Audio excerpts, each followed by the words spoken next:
When Photography Meets Culture has created an environment to investigate, to build consensus, and explore all sides of this issue before forming an opinion.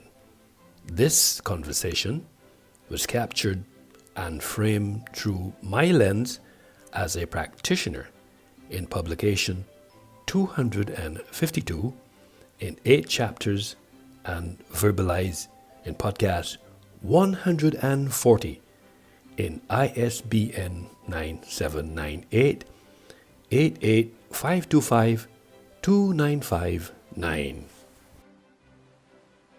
As a student of film and a media arts major, I have always been intrigued as to why can't I just point my camera at what I am seeing and record that subject. I suppose, on one hand, like anything else, there is a perception that is not only a little know-how and experience.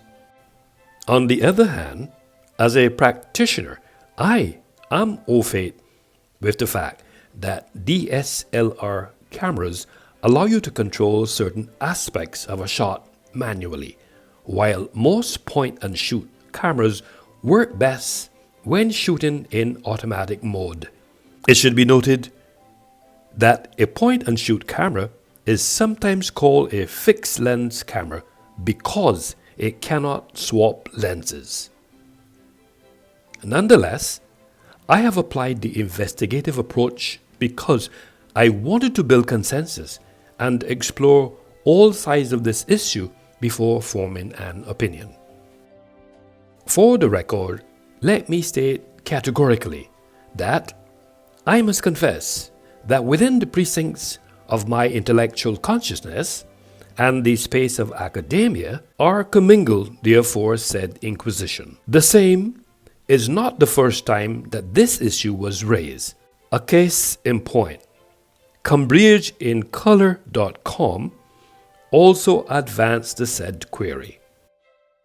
Now that I have established context regarding this purported clarifying question, let me underscore the fact that I have accepted as true that this conversation may draw out and encourage practitioners to share their ideas regarding my positive theory when photography meets culture.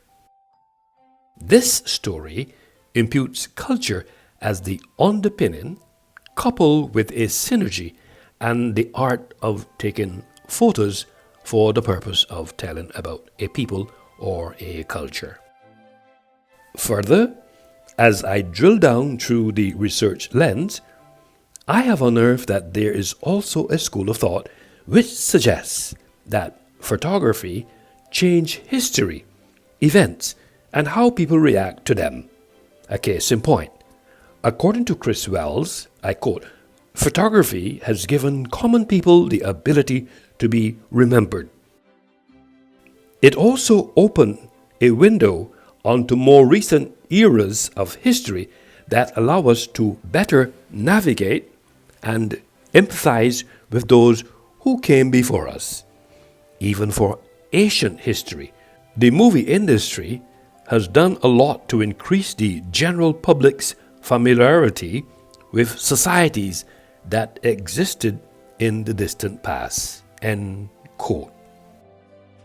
Logically speaking, it is presumed that culture has also changed how history itself was made, recorded, stored, and retrieved. Therefore, it appears that history, which is commingled, in other words, collecting all material together for reprocessing with our history. To add to this point, it is reported that photography has changed global citizens' vision of the world by providing more access to more images drawn from more places and times in the world than ever before.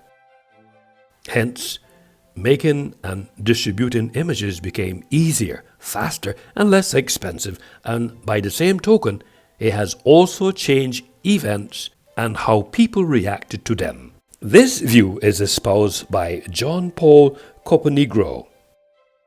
What is remarkably interesting about this story is the more that I fleshed out this topic, my mental process of acquiring knowledge and understanding through thought, experience, my senses gravitated towards the fact that current input and storage of the aforesaid information I have used to guide my behavior is a seemingly simple question, but it's also one of the most complicated to answer and requires delving into not only how a camera records light, but also how and why our eyes work the way they do.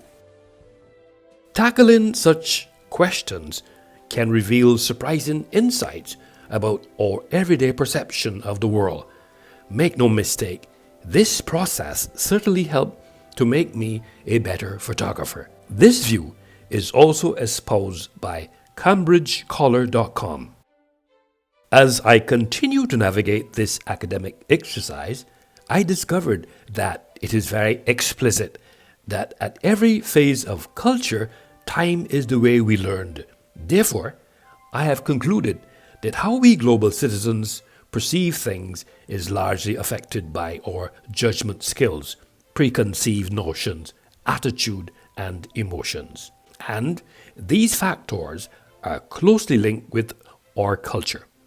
Therefore, in perceiving something as good or bad, our biases play a role, and so does our way of thinking. In judging something as easy or difficult, our attitude and our motivation levels play a key role. These are the reasons why our culture determines the structure of our thinking, which influences our perception. I must confess, though, that delving into not only how a camera records light, but also how and why our eyes work the way they do. Again, I reiterate the fact that tackling the same certainly reveals surprising insights about our everyday perception of the world, made me a better photographer. In this environment, through the research lens, it is evident that the human eye lets us see the world by sending impulses to our nervous system. In many ways, it is very similar to other optical devices, including cameras.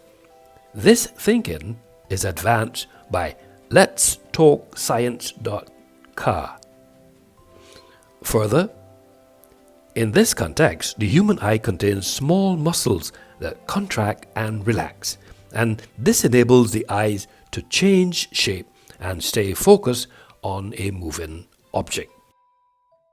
These muscles are also capable of changing the thickness of the lens to accommodate the image that is being viewed. A camera cannot do this, hence it relies on a variety of lenses. This is the reason why photographers often change the lens of their camera according to the distance from the object. Moreover, cameras use mechanical parts to stay focused on a moving object. This view is espoused by byjust.com. According to Malroy Furlan, I quote, "The camera and the human eye have much more in common than just conceptual philosophy. For instance, the eye captures images similar to the way the camera does. The anatomy of the camera bears more similarities to a biological eyeball than many would imagine, including the lens-like cornea and the film-like retina. Similarities like these give the camera the appearance of a robotic eye. However, though there are many similarities between cameras and eyes, they are by no means identical.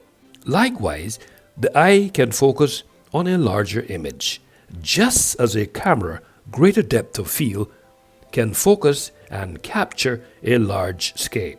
As the eye, the camera has a limited scope to take in what is around it. The curvature of the eye and the lens allow for both to take in what is not directly in front of it. End quote. The cornea is the cap of the eye. This transparent, light, clear jelly structure sits to the front of the eye and has a spherical curvature. The lens of a camera is also transparent glass and sits at the front of the body. Like the cornea, the lens also maintains a spherical curvature. The corneal and lens curvature allows for the eye and camera to view, though not in focus, a limited area to both the right and the left. That is, without the curve, the eye and the camera would see only what is directly in front of it. The aperture controls how much light enters the camera. Then the light makes its way to a light-sensitive surface. For a long time, this surface was the camera's film. In today's digital cameras, this surface is an imaging sensor chip. The aperture is to the camera as the iris is to the eye, and this reveals one of many similarities between cameras versus eyes. The aperture size refers to how much light is let into the camera and will ultimately hit the sensor or film. As with the human eye, when the iris contracts itself, the pupil becomes smaller and the eyes takes in less light. When the iris widens in darker situations, the pupil becomes larger, so it can take in more light. The same effect happens with the aperture. Larger, lower aperture values let in more light than a small, higher aperture value. The lens opening is the pupil. The smaller the opening, the less light let in. Both the eye and camera have the ability to focus on one single object and blur the rest, whether in the foreground, shallow depth of field, or off at a distance. Likewise, the eye can focus on a larger image just as a camera, greater depth of field, can focus and capture a large scale. As the eye, the camera has a limited scope to take in what is around it. The curvature of the eye and the lens allow for both to take in what is not directly in front of it. However, the eye can only take in a fixed scope, while a camera's scope can be changed by the focal length of different types of lenses. The retina sits at the back of the eye and collects the light reflected from the surrounding environment to form the image. The same task in the camera is performed either by film or sensors in digital cameras. This process underpins both how cameras work and how eyes work, is one of the fundamental reasons which corroborates this positive theory when photography meets culture.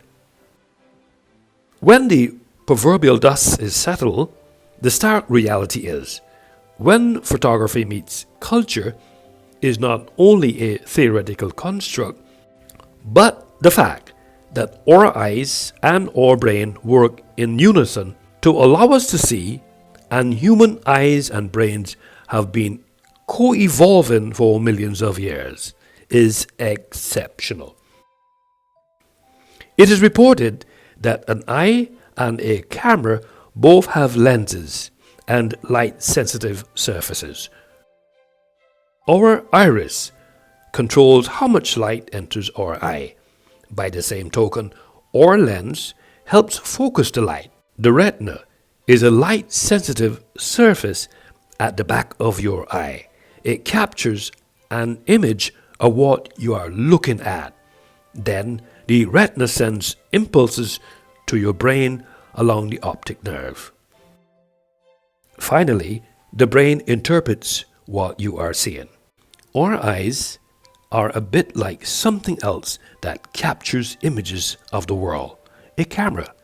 The human eye lets us see the world by sending impulses to our nervous system. In many ways, it is very similar to other optical devices, including cameras. Eye uses live cells to detect light, while the camera uses a diaphragm to detect light and capture images. Stereoscopic vision of eyes allows three-dimensional images, while camera captures only two-dimensional images.